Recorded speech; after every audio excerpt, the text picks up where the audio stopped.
നമസ്കാരം. നമ്മളിന്ന് പുതിയൊരു ചാപ്റ്റർ കിടക്കുകയാണ്. യൂണിറ്റ് 5 സർക്കിൾസ്, വൃത്തങ്ങൾ.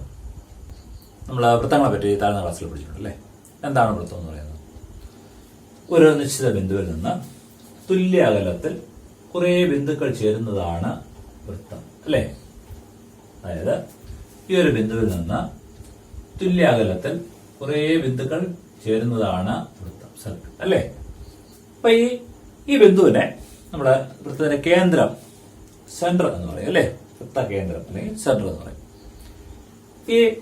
ഈ വൃത്ത കേന്ദ്രത്തിൽ നിന്ന് ഈ വൃത്തത്തിലേക്കുള്ള ഈ അകലത്തിന് നമ്മൾ എന്ത് പറയും? അതിന്റെ റേഡിയസ് എന്ന് പറയും അല്ലെ? ഈ വൃത്തത്തിന്റെ റേഡിയസ്, ആരം. അതായത് ഈ അകലത്തിന് നമ്മൾ റേഡിയസ് ആർ എന്ന് പറയും അല്ലെ? അപ്പം വൃത്ത കേന്ദ്രത്തിൽ നിന്ന് ഈ സർക്കിളിലേക്കുള്ള ഈ അകലം, അതിനാണ് നമ്മൾ റേഡിയസ് എന്ന് പറയുന്നത് അല്ലേ? റേഡിയസ് നമുക്ക് എങ്ങനെ വേണമെങ്കിലും വരയ്ക്കാം. അത് ഇങ്ങനെ വേണമെങ്കിലും വരയ്ക്കാം, ഇങ്ങനെ വരയ്ക്കാം, എങ്ങനെ വേണമെങ്കിലും വരയ്ക്കാം. എങ്ങനെ വരച്ചാലും ഇതാണ്, ഈ റേഡിയസ് എല്ലാം തുല്യമാണ് അല്ലേ? ഈ റേഡിയസ്, ഈ അകലം നമ്മൾ നീട്ടി ഇപ്പുറത്തോട്ട് മുട്ടിക്കുകയാണ്. ഞാൻ മുട്ടിക്കുകയാണ്. അപ്പൊ ഇത് റേഡിയസ് ആണ്, ഇത് റേഡിയസ് ആണ് അല്ലേ? ഇത് രണ്ടും തുല്യമാണല്ലോ. ഒരു വൃത്തത്തിലെ റേഡിയസ് എല്ലാം തുല്യമാണ്. അപ്പൊ ഇത് തുല്യമാണ് അല്ലേ? അപ്പൊ ഈ നീളത്തിന് നമ്മൾ പറയുന്നത് എന്താണ്? വൃത്തത്തിന്റെ വ്യാസം അല്ലെങ്കിൽ ഡയമീറ്റർ എന്ന് പറയും അല്ലേ? അപ്പം ഇതാണ് വൃത്തത്തിന്റെ ഡയമീറ്റർ, വ്യാസം എന്ന് പറയുന്നത് അല്ലേ? അപ്പം ആരത്തിന്റെ ഇരട്ടിയാണ് വ്യാസം അല്ലെ? ആരത്തിന്റെ രണ്ട് ആരം, ഈ ആരത്തിന്റെ ഇരട്ടിയാണ് വ്യാസം. തിരിച്ചു പറയുകയാണെങ്കിൽ ഈ വ്യാസത്തിന്റെ പകുതിയാണ് ആരം അല്ലെ? വ്യാസത്തിന്റെ പകുതിയാണ് ആരം. ഒരു വൃത്തത്തിന്റെ വ്യാസം എങ്ങനെ വേണമെന്ന് വരയ്ക്കാം. ഇങ്ങനെ വരയ്ക്കാം, ഇങ്ങനെ വരയ്ക്കാം, എങ്ങനെ വേണമെന്ന് വ്യാസം വരയ്ക്കാം അല്ലെ? അതായത് സെന്ററിൽ കൂടെ വരയ്ക്കുന്ന ഇതിനാണ് വ്യാസം എന്ന് പറയുന്നത് അല്ലെ? ഒരു വൃത്തത്തിന്റെ വ്യാസങ്ങളെല്ലാം എങ്ങനെയാണ്? തുല്യമാണ് അല്ലെ? ഇവിടെ വരയ്ക്കുന്ന ഡയമീറ്റർ എല്ലാം തുല്യമാണ്. എങ്ങനെ വരച്ചാലും തുല്യമാണ് അല്ലെ? റേഡിയസ് എല്ലാം തുല്യമാണ്. അതുപോലെ അതിന്റെ ഡയമീറ്ററും എല്ലാം എങ്ങനെ വരച്ചാലും തുല്യമാണ്. ഇവിടുത്തെ രണ്ട് ബിന്ദുക്കൾ എടുക്കുന്നത്. ഇവിടെ ഒരു ബിന്ദു എ എന്ന ബിന്ദുവും ഇവിടെ ബി എന്നൊരു ബിന്ദു എടുക്കുന്നു. എ എന്നും ബി എന്ന രണ്ട് ബിന്ദുക്കൾ എടുത്തു. ഞാൻ ഈ രണ്ട് ബിന്ദുക്കളെ ജോയിൻ ചെയ്തു. അപ്പൊ എയും ബിയും ഈ സർക്കിളിൽ രണ്ട് ബിന്ദുക്കളാണ്. ഞാൻ ഈ എയും ബിയും കൂടെ ജോയിൻ ചെയ്തു. ഈ എ ബി എന്ന് പറയുന്ന സർക്കിളിന്റെ ഡയമീറ്റർ ആണോ? അല്ല അല്ലെ? എന്താ കാര്യം? ഈ എ ബി സർക്കിളിന്റെ സെന്ററിലൂടെ അല്ല കടന്നു പോകുന്നത് അല്ലെ? ഈ എ ബി എന്ന് പറയുന്ന സർക്കിൾ ഡയമീറ്റർ അല്ല. പിന്നെ ഈ എ ബി നമുക്ക് എന്ത് വിളിക്കാം? ഈ എ ബി നമുക്ക് ഈ സർക്കിൾ ഒരു ഞാൻ എന്ന് വിളിക്കാം അല്ലെ? അല്ലെങ്കിൽ കോഡ് എന്ന് വിളിക്കാം. കോഡ്. അപ്പൊ ഈ എ ബിയെ വിളിക്കുന്നത് നമ്മുടെ സർക്കിളിന്റെ ഒരു കോഡ് എന്ന് വിളിക്കാം അല്ലെ? അപ്പം ഈ സർക്കിൾ ഒരു ഞാനേ വരയ്ക്കാൻ പറ്റുള്ളൂ, ഒരുപാട് ഞാനാണ് വരയ്ക്കാം അല്ലെ? അപ്പൊ എ ബി എന്നൊരു ഞാനാണ്. ഞാൻ വേറെ ഞാൻ വരയ്ക്കാം. ഞാനൊരു ഞാൻ വരച്ചു. ഞാൻ പി ക്യു എന്ന് കൊടുക്കുന്നു. പി ക്യു എന്ന് മറ്റൊരു ഞാൻ വരച്ചു. അപ്പം ഇതും സർക്കിൾ ഒരു ഞാനാണ്. ഇനി ഒന്ന് വരച്ച് നോക്കിയേ. ഈ എ ബി എന്ന ഞാനും ഈ പി ക്യു എന്ന ഞാനും തുല്യമാണോ? കണ്ടിട്ട് എന്ത് തോന്നുന്നു? ഇത് എ ബിയും പി ക്യുവും തുല്യമാണോ? അല്ല അല്ലെ? എ ബി ചെറുതും പി ക്യു വലുതുമാണ് അല്ലെ? അപ്പം ഒരു വൃത്തത്തിൽ വരയ്ക്കുന്ന ഞാണുകളെല്ലാം തുല്യ നീളമുള്ളവയാകണമെന്നില്ല അല്ലെ? അപ്പൊ ഞാൻ വേറൊരു ഞാൻ വരയ്ക്കാം. അവിടെ ഈ ബിന്ദുവും കൂടെ ജോയിൻ ചെയ്യുന്നു. അതായത് സി ഡി എന്ന് പേര് കൊടുക്കുന്നു. ഈ സി ഡി ഞാൻ ജോയിൻ ചെയ്യുന്നു. സി ഡിയും വൃത്തത്തിലൊരു ഞാനാണ്, ഒരു കോഡാണ് അല്ലെ? അപ്പൊ ഈ സി ഡിയും എ ബിയും തുല്യമാണോ?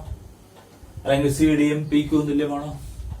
അല്ല അല്ലെ? അപ്പൊ ഒരു വൃത്തത്തിൽ വരയ്ക്കുന്ന ഞാണുകളെല്ലാം തുല്യമാകണമെന്നില്ല. ഇനി ഞാൻ മറ്റൊരു ഞാൻ വരയ്ക്കുകയാണ്. അതായത് തഞ്ഞൊരു ഞാൻ വരയ്ക്കുകയാണ്.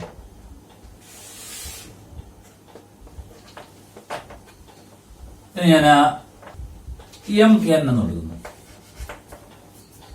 ഈ ഞാണെന്ന് നിങ്ങൾക്ക് പ്രത്യേകത ഉണ്ടോ? ഈ ഞാണെന്ന് പറയുന്നത് വൃത്തത്തിന്റെ കേന്ദ്രത്തിലൂടെ കടന്നു പോകുന്നു അല്ലേ? അപ്പൊ ഈ വൃത്തത്തിന്റെ കേന്ദ്രത്തിലൂടെ കടന്നു പോകുന്ന ഞാനാണിത്. അപ്പൊ ഇതിന് നമ്മൾ വിളിക്കുന്നത് എന്താണ്? ഡയമീറ്റർ എന്ന് വിളിക്കുന്നത് അല്ലേ? അപ്പം വൃത്തത്തിന്റെ കേന്ദ്രത്തിലൂടെ കടന്നു പോകുന്ന ഞാനാണ് അതിന്റെ ഡയമീറ്റർ എന്ന് പറയുന്നത് അല്ലെ? മാത്രമല്ല ഒരു വൃത്തത്തിലെ ഏറ്റവും വലിയ ഞാണെന്ന് പറയുന്നത് അതിന്റെ കേന്ദ്രത്തിലൂടെ കടന്നു പോകുന്ന ഞാനാണ്, ഡയമീറ്റർ ആണ് അല്ലെ? ഒരു വൃത്തത്തിലെ ഏറ്റവും വലിയ ഞാണെന്ന് പറയുന്നത് അതിന്റെ ഡയമീറ്റർ ആണ്. അടുത്തതായി ഒരു വൃത്തത്തിലെ ഞാണിന്റെ പ്രത്യേകതകൾ എന്തൊക്കെയാണെന്ന് നോക്കാം. നോക്കാം. ഈ എ ബി എന്ന ഞാണിന്റെ ഒരു ലംബ സമഭാജി വരയ്ക്കണം, ഒരു പെർപെൻഡിക്കുലർ ബൈസെക്ടർ വരയ്ക്കണം. അപ്പൊ ഈ എ ബിയുടെ പെർപെൻഡിക്കുലർ ബൈസെക്ടർ വരയ്ക്കാൻ എന്താ ചെയ്യുന്നത്? എയിൽ വെച്ചുകൊണ്ട് അല്ലെ പകുതിക്കുള്ളെടുത്ത് ഒരു ചാവം വരയ്ക്കുന്നു. ബിയിൽ വെച്ചുകൊണ്ട് ഈ ചാപങ്ങൾ കൂട്ടി പിടിക്കും.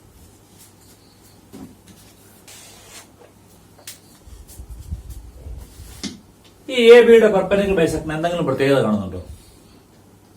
എന്താ പ്രത്യേകത കാണുന്നത്? ഇത് സർക്കിളിന്റെ സെന്റർ O ആണ് അല്ലേ? ഈ ഞാണിന്റെ പെർപെൻഡിക്കുലർ ബൈസെക്ടർ ഈ സർക്കിളിന്റെ സെന്ററിലൂടെ കടന്നു പോകുന്നു അല്ലേ? അപ്പം ഒരു ഞാണിന്റെ പെർപെൻഡിക്കുലർ ബൈസെക്ടർ എന്ന് പറയുന്നത്, ലംബ സമഭാജി എന്ന് പറയുന്നത് ആ സർക്കിളിന്റെ സെന്ററിലൂടെ കടന്നു പോകുന്നു അല്ലേ?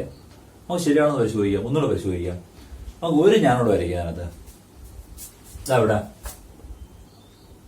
ഇവിടെ പി എന്നും ക്യൂ എന്നും രണ്ട് ബിന്ദുക്കൾ ജോയിൻ ചെയ്യുന്നു.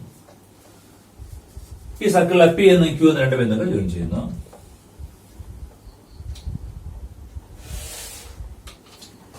നമുക്ക് ഈ പി ക്യൂവിന്റെ പെർപെൻഡിക്കുലർ ബൈസെക്ടർ വരയ്ക്കാം. എന്ത് ചെയ്യും? നമ്മള് പി ക്യൂവിന്റെ പെർപെൻഡിക്കുലർ ബൈസെക്ടർ വരയ്ക്കാം. നമ്മുടെ പിയിൽ വെച്ചുകൊണ്ട് അല്ലെ പകുതി കൂടുതൽ എടുത്തിട്ട്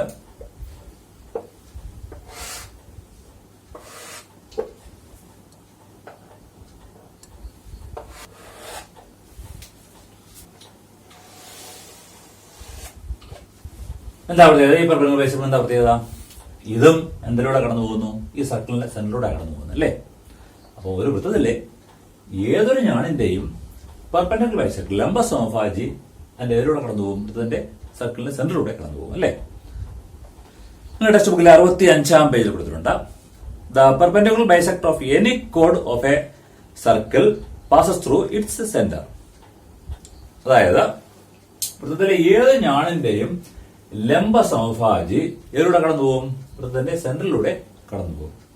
നിങ്ങൾ നോട്ട്ബുക്കിൽ നിന്ന് കുറിച്ച് വയ്ക്കുക. അപ്പൊ നമുക്ക് ഇതിന്റെ ഉപയോഗം എന്താണെന്ന് നമുക്ക് നോക്കാം. ഞാനൊരു സർക്കിൾ വരച്ചിരിക്കുന്നു. അപ്പൊ ഇതിന്റെ സെന്റർ അറിയില്ല, സെന്റർ തന്നിട്ടില്ല. സെന്റർ കണ്ടുപിടിക്കണം. എന്ത് ചെയ്യും? നമ്മൾ ഇപ്പം പഠിച്ച തത്വം വെച്ച് എന്ത് ചെയ്യാം? അപ്പൊ ഇതിന്റെ സെന്റർ കണ്ടുപിടിക്കാനായിട്ട് ഞാൻ ആദ്യം ഒരു കോഡ് വരയ്ക്കുകയാണ്. അവിടെ ഈ രണ്ട് ബിന്ദുക്കൾ ജോയിൻ ചെയ്തുകൊണ്ട് എയും ബിയും കൂടെ ജോയിൻ ചെയ്തുകൊണ്ട് ഒരു കോഡ് വരയ്ക്കുന്നു.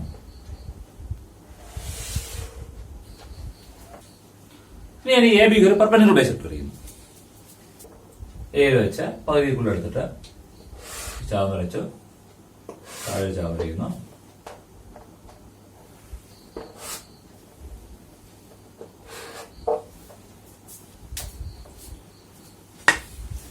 ഞാനിവിടെ എ ബിയുടെ പെർപെൻഡിക്കുലർ ബൈസെക്ടർ വരച്ചു അല്ലേ? പക്ഷെ നമുക്ക് സെന്റർ കിട്ടിയോ? ഈ എ ബിയുടെ പെർപെൻഡിക്കുലർ ബൈസെക്ടർ സെന്ററിലൂടെ കടന്നു പോയിരിക്കുന്നത്. പക്ഷെ സെന്റർ നമുക്ക് അറിയാൻ പറ്റും. അപ്പൊ നമുക്ക് എന്ത് ചെയ്യാം? ഒരു കോഡ് വരയ്ക്കാം. പി ക്യൂ ഈ രണ്ട് ബിന്ദുക്കൾ ഞാൻ ജോയിൻ ചെയ്യണം. പി ക്യൂ ജോയിൻ ചെയ്തോ. ഞാൻ ഈ പി ക്യൂവിന്റെ പെർപെൻഡിക്കുലർ ബൈസെക്ടർ വരയ്ക്കുകയാണ്. പിയിൽ വെച്ചുകൊണ്ട് പകുതിക്കുള്ള എടുത്ത്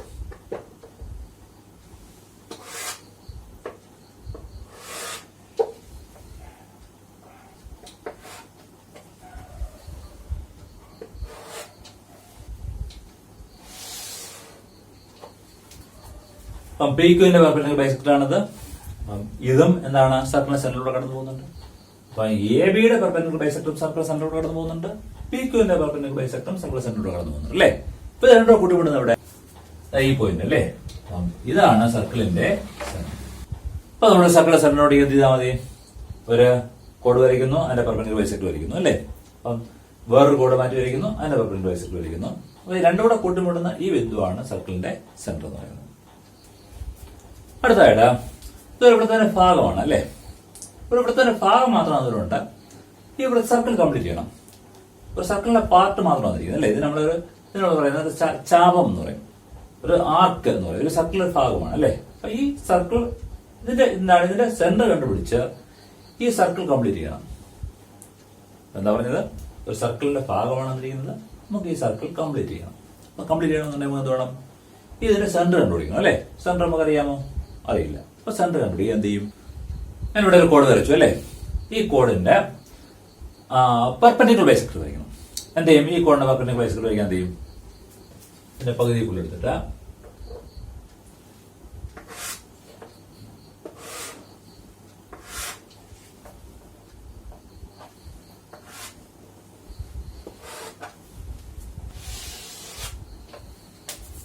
അപ്പം ഈ കോഡിന്റെ പെർപെൻഡിക്കുലർ ബൈസെക്ടർ വരച്ചു. അപ്പൊ ഈ കോഡിന്റെ പെർപെൻഡിക്കുലർ ബൈസെക്ടർ എന്താണ്? ഈ സർക്കിളിന്റെ സെന്ററിലൂടെയാണ് കടന്നു പോകുന്നത് അല്ലേ? പക്ഷെ നമുക്ക് സെന്റർ അറിയില്ല. അപ്പൊ നമുക്ക് എന്ത് ചെയ്യാം? ഒരു കോഡ് വരയ്ക്കുക അല്ലേ? അടുത്ത കോഡ് തന്നെ വരയ്ക്കുന്നു.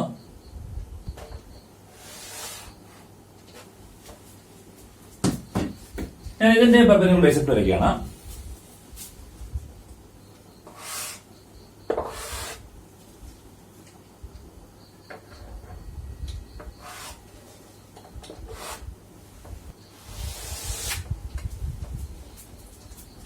അപ്പം ഈ കോണിനെ പെർപെൻഡിക്കുലർ ബൈസെക്ടർ ആണ്. ഇതും സർക്കിളിന്റെ സെന്ററോടെ കടന്നു പോകുന്നത് അല്ലേ. അപ്പൊ ഇത് രണ്ടും കൂടെ കൂട്ടുമുട്ടുന്ന പോയിന്റ് ഏതാണ്?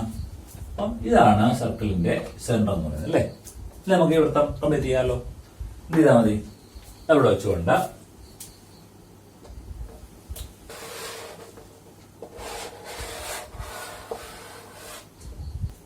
അപ്പൊ ഇത് നോട്ട്ബുക്കിൽ വരയ്ക്കുന്നതിന് വേണ്ടിയിട്ട് നിങ്ങളുടെ ഒരു വളയുടെ ഭാഗമോ എന്തെങ്കിലും എടുത്ത് വെച്ചിട്ട് ഒരു വൃത്ത ഭാഗം വരയ്ക്കുക. എന്നിട്ട് അതിന്റെ എന്താണ് അതിൽ 2 ഞാണുകൾ വരയ്ക്കുക. ആ 2 ഞാണുകളുടെയും പെർപെൻഡിക്കുലർ ബൈസെക്ടർ വരയ്ക്കുക. എന്നിട്ട് അത് സെന്റർ കണ്ടുപിടിച്ച് ആ വൃത്തം കംപ്ലീറ്റ് ചെയ്യുക. അപ്പം നമ്മളെന്ത് പഠിച്ചു? ഒരു സർക്കിളിലെ ഒരു ഞാണിന്റെ പെർപെൻഡിക്കുലർ ബൈസെക്ടർ എന്തിലൂടെ കടന്നു പോകും? അതിന്റെ വൃത്തത്തിന്റെ കേന്ദ്രത്തിലൂടെ കടന്നു പോകും അല്ലേ. അപ്പം ഒരു ഞാണിന്റെ പെർപെൻഡിക്കുലർ ബൈസെക്ടർ എന്ന് പറയുന്നത് അതിന്റെ കേന്ദ്രത്തിലൂടെ കടന്നു പോകും അല്ലേ. ഇത് നമുക്ക് തിരിച്ചു ഞാൻ പറയാം. ഒരു വൃത്തത്തിന്റെ കേന്ദ്രത്തിൽ നിന്ന് ഞാണിലേക്ക് വരയ്ക്കുന്ന പെർപെൻഡിക്കുലർ ഈ ഞാണിനെ സമഭാഗം ചെയ്യുന്നു, ബൈസെക്ട് ചെയ്യുന്നു അല്ലെ. അപ്പം ഒരു വൃത്തത്തിന്റെ കേന്ദ്രത്തിൽ നിന്നും അതിന്റെ ഞാണിലേക്ക് വരയ്ക്കുന്ന ലംബം ഈ ഞാണിനെ സമഭാഗം ചെയ്യും. അല്ലെങ്കിൽ ഇതിനെ പറയാം, ഒരു വൃത്ത കേന്ദ്രവും ഈ ഞാണിന്റെ മധ്യബിന്ദുവും ജോയിൻ ചെയ്യുന്ന വര ഈ ഞാണിന് പെർപെൻഡിക്കുലർ ആയിരിക്കും. അപ്പൊ നമുക്ക് പറയാം, ഒരു വൃത്തത്തിന്റെ കേന്ദ്രത്തിൽ നിന്ന് ഞാണിലേക്ക് വരയ്ക്കുന്ന ലംബം ഈ ഞാണിനെ സമഭാഗം ചെയ്യുന്നു, ബൈസെക്ട് ചെയ്യുന്നു അല്ലേ. അപ്പൊ ഇതിന്റെ സെന്ററിൽ നിന്ന് ഞാണിലേക്ക് വരയ്ക്കുന്ന പെർപെൻഡിക്കുലർ ഈ ഞാണിനെ ബൈസെക്ട് ചെയ്യുന്നു.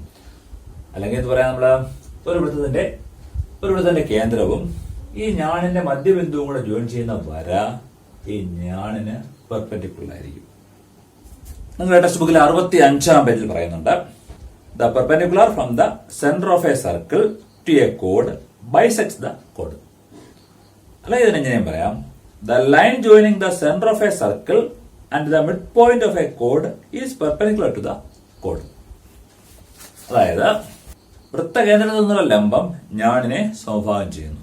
അല്ലെങ്കിൽ ഇതിനെയും പറയാം, വൃത്തകേന്ദ്രവും ഞാണിന്റെ മധ്യബിന്ദുവും യോജിപ്പിക്കുന്ന വര ഞാണിന് ലംബമാണ്. വൃത്തകേന്ദ്രവും ഞാണിന്റെ മധ്യബിന്ദുവും യോജിപ്പിക്കുന്ന വര ഈ ഞാണിന് ലംബമാണ്. അപ്പം ഇതാണ്, ഇതൊരു ഞാണാണ്. ആ ഞാണിന്റെ പെർപെൻഡിക്കുലർ ബൈസെക്ടർ വൃത്തകേന്ദ്രത്തിലൂടെ കടന്നു പോകും എന്ന് പറഞ്ഞാൽ ഈ വൃത്തകേന്ദ്രത്തിൽ നിന്ന് ഞാണിലേക്കുള്ള ലംബം ഈ ഞാണിനെ സമഭാഗം ചെയ്യുന്നു അല്ലെ, ബൈസെക്ട് ചെയ്യുന്നു. അല്ലെങ്കിൽ ഈ ഞാണിന്റെ മധ്യബിന്ദുവും ഈ വൃത്തകേന്ദ്രവും ജോയിൻ ചെയ്യുന്ന ഈ വര ഈ ഞാണിന് പെർപെൻഡിക്കുലർ ആണ്. അടുത്ത ക്വസ്റ്റ്യൻ ഇതാണ്, നമ്മളൊരു സർക്കിൾ വരച്ചിരിക്കുന്നു. ഈ സർക്കിളിനകത്ത് ഒരു സമഭുജ ത്രികോണം വരയ്ക്കണം, ഒരു ഇക്വലാറ്ററൽ ട്രയാങ്കിൾ വരയ്ക്കണം. മാത്രമല്ല ആ ട്രയാങ്കിളിന്റെ 3 മൂലയും ഈ സർക്കിളിലായിരിക്കുകയും വേണം. നമുക്ക് വരച്ചു നോക്കാം. അപ്പൊ നമ്മളൊരു ഇക്വലാറ്ററൽ ട്രയാങ്കിൾ വരയ്ക്കേണ്ടത്. അപ്പൊ ഇക്വലാറ്ററൽ ട്രയാങ്കിൾ എന്ന് പറഞ്ഞാൽ എന്താണ്? 3 വശങ്ങളും തുല്യമായിരിക്കണം. നമുക്കിവിടെ പറഞ്ഞാൽ എന്താണ്? ഇതിനകത്ത് ഇക്വലാറ്ററൽ ട്രയാങ്കിൾ വരയ്ക്കണം, പക്ഷേ ഈ ട്രയാങ്കിളിന്റെ 3 മൂലയും ഈ സർക്കിളിലെ ബിന്ദുക്കളായിരിക്കണം അല്ലെ. നോക്കാം, നമുക്ക് സർക്കിൾ ബിന്ദുക്കൾ കിട്ടുമെന്ന് നോക്കാം. ഞാനിവിടെ ഒരു വര വരച്ചു അല്ലെ. ഇനി നമ്മൾ ഇക്വലാറ്ററൽ ട്രയാങ്കിൾ വരയ്ക്കണമെന്നുണ്ടെങ്കിൽ എന്ത് ചെയ്യണം? ഈ അളവ് എടുത്തിട്ട് അവിടെ ഒരു ചാവം വരയ്ക്കുന്നു.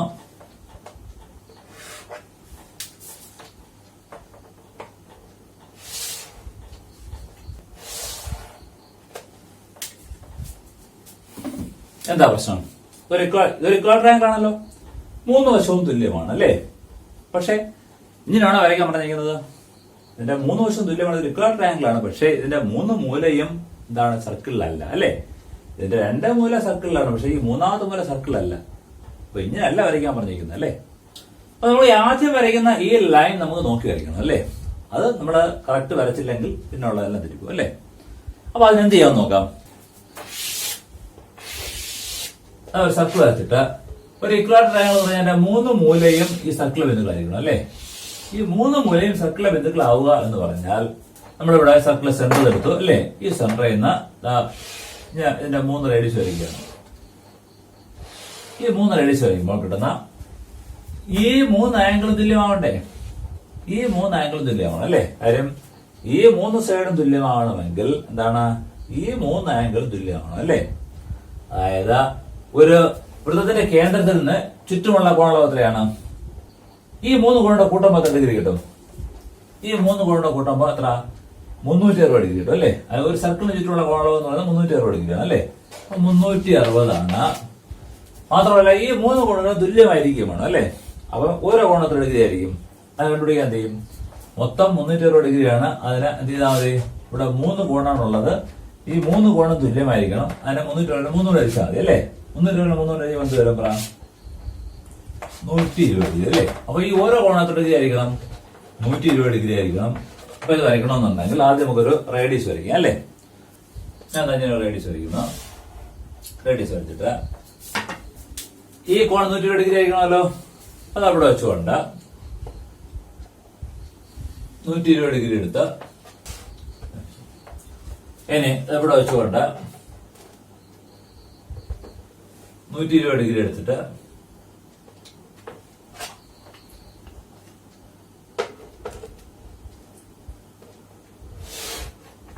ഈ കോൺ എത്ര ഡിഗ്രിയാണ്? 120 ഡിഗ്രി. ഈ കോൺ 120 ഡിഗ്രിയാണ്. ഈ കോണും 120 ഡിഗ്രിയാണ്. ഇനി ഈ 3 ബിന്ദുക്കളെ ജോയിൻ ചെയ്യുന്നു. ഇതിന് പേരെടുക്കുന്നത് എ എന്നും പിന്നെ ബി എന്നും സി എന്നും പേരെടുക്കുന്നു. ഈ എയും ബിയും സിയും കൂടെ ജോയിൻ ചെയ്യുന്നു. അത് എ ബി ജോയിൻ ചെയ്യുന്നു. അടുത്ത എ സി ജോയിൻ ചെയ്യുന്നു. ബി സി ജോയിൻ ചെയ്യുന്നു.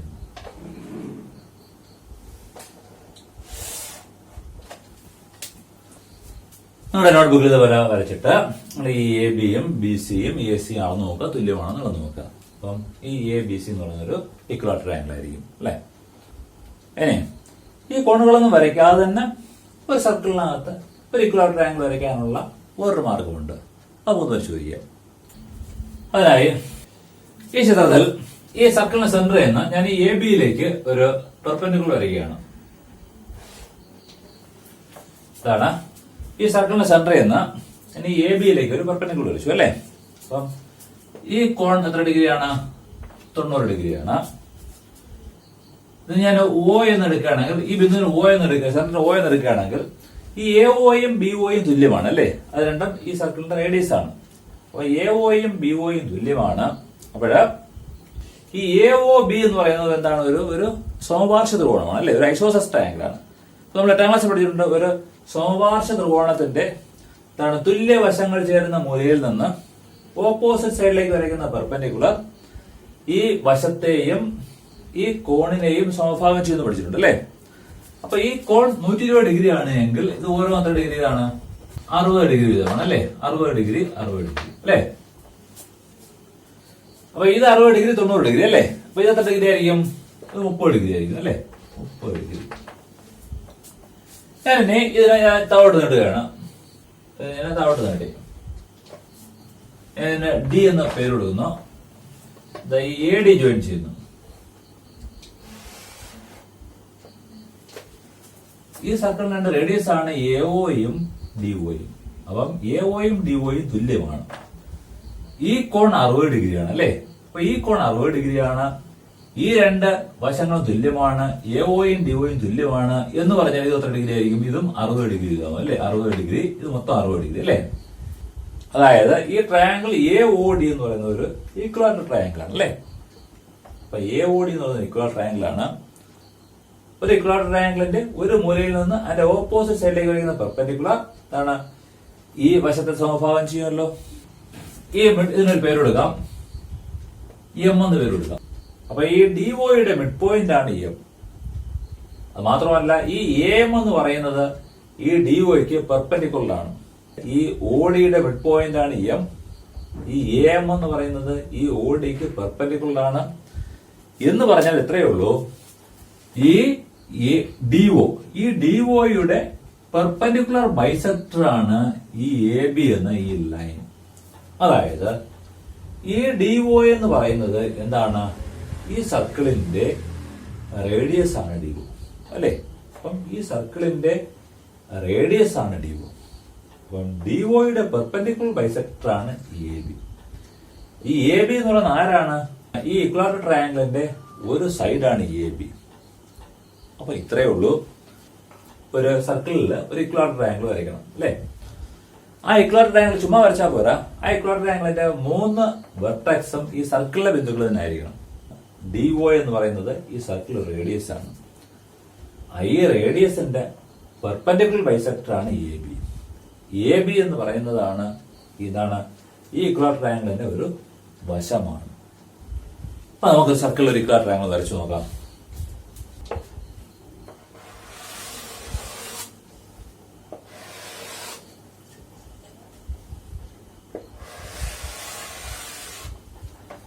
നമ്മുടെ ചോദ്യം എന്താണ്? ഈ സർക്കിളിനകത്തൊരു ഇക്വലാറ്റർ ട്രയാങ്കിൾ വരയ്ക്കുക. നമ്മുടെ ഫസ്റ്റ് മെത്തേഡ് എന്തായിരുന്നു? നമ്മളിവിടെ എന്താണ് ഒരു റേഡിയസ് വരച്ചു, 120 ഡിഗ്രി എടുത്ത് മറ്റൊരു റേഡിയസ് വരച്ചു, അവിടെ 120 ഡിഗ്രി എടുത്ത് വേറൊരു റേഡിയസ് വരച്ചു, അല്ലേ? ഇത് മൂന്നും കൂടെ ജോയിൻ ചെയ്തപ്പോഴത്തേക്ക് ഇക്വലാറ്റർ ട്രയാങ്കിൾ കിട്ടി, അല്ലേ? ഇതൊന്നും ഇല്ലാതെ തന്നെ, ഈ റേഡിയസും ഈ കോണിലൊന്നും ഇല്ലാതെ തന്നെ നമ്മളൊരു ഇക്വലാറ്റർ ട്രയാങ്കിൾ വരയ്ക്കാൻ പോകുന്നു. അതിന് വേണ്ടിയിട്ട് ഞാൻ എന്താ ഇവിടെ ഒരു റേഡിയസ് വരയ്ക്കുകയാണ്.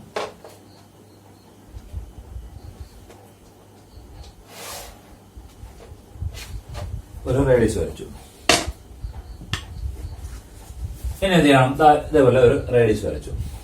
ഞാൻ നേരത്തെ പറഞ്ഞു ഈ വരച്ച റേഡിയസിന്റെ പെർപെൻഡിക്കുലർ ബൈസെക്ടർ ആണ് ഈ ഇക്വലാറ്റർ ട്രയാങ്കിളിന്റെ ഒരു സൈഡായ AB, അല്ലേ? അപ്പൊ നമ്മൾ എന്ത് ചെയ്യുന്നു? ഈ റേഡിയസിന്റെ പെർപെൻഡിക്കുലർ ബൈസെക്ടർ ആയിരിക്കുന്നു. അതിനെന്ത് ചെയ്യും? നമ്മുടെ പകുതിക്കുള്ളിൽ എടുത്തിട്ട്, അല്ലേ, ചാ വരയ്ക്കുന്നു. ഇവിടെ ചാ വരച്ചു. ഇവിടെ വെച്ചുകൊണ്ട്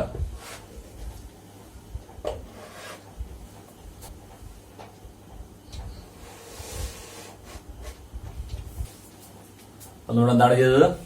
ഒരു റേഡിയസ് വരച്ചിട്ട് അതിന്റെ പെർപെൻഡിക്കുലർ ബൈസെക്ടർ വെച്ചു, അല്ലേ? അപ്പം ഈ ലൈൻ എന്ന് പറയുന്നത് എന്താണ്? ഈ ഇക്വലാറ്റർ ട്രയാങ്കിളിന്റെ ഒരു വശമാണ്. അപ്പം ഇത് രണ്ടും ഇതൊരു വശമാണ്, അല്ലേ? ഇപ്പൊ ഞാൻ AB എന്ന് പേര് കൊടുക്കുകയാണെന്നുണ്ടെങ്കിൽ അപ്പൊ ഇതാണ് നമ്മുടെ വരയ്ക്കാൻ ഉദ്ദേശിക്കുന്ന ഇക്വലാറ്റർ ട്രയാങ്കിളിന്റെ ഒരു സൈഡ് എന്ന് പറയുന്നത്. അപ്പൊ മറ്റേ സൈഡ് കണ്ടുപിടിക്കാൻ ചെയ്താൽ മതി. ഈ നീളം അളന്നെടുത്തിട്ട് കോമ്പസിൽ ഈ നീളം അളന്നെടുക്കുക. അപ്പൊ ഇതാണ് ആ മൂന്നാമത്തെ മൂല. ഇക്വലാറ്റർ ട്രയാങ്കിളിന്റെ മൂന്നാമത്തെ വെർട്ടെക്സ് ഇതാണ്. ഇനി ഇത് ജോയിൻ ചെയ്യുക. അതായത് C എന്ന വെർട്ടെക്സ് ഇതാണ്. ഇനി ഈ Aയും Cയും കൂടെ ജോയിൻ ചെയ്യുന്നു. Bയും Cയും ജോയിൻ ചെയ്യുന്നു.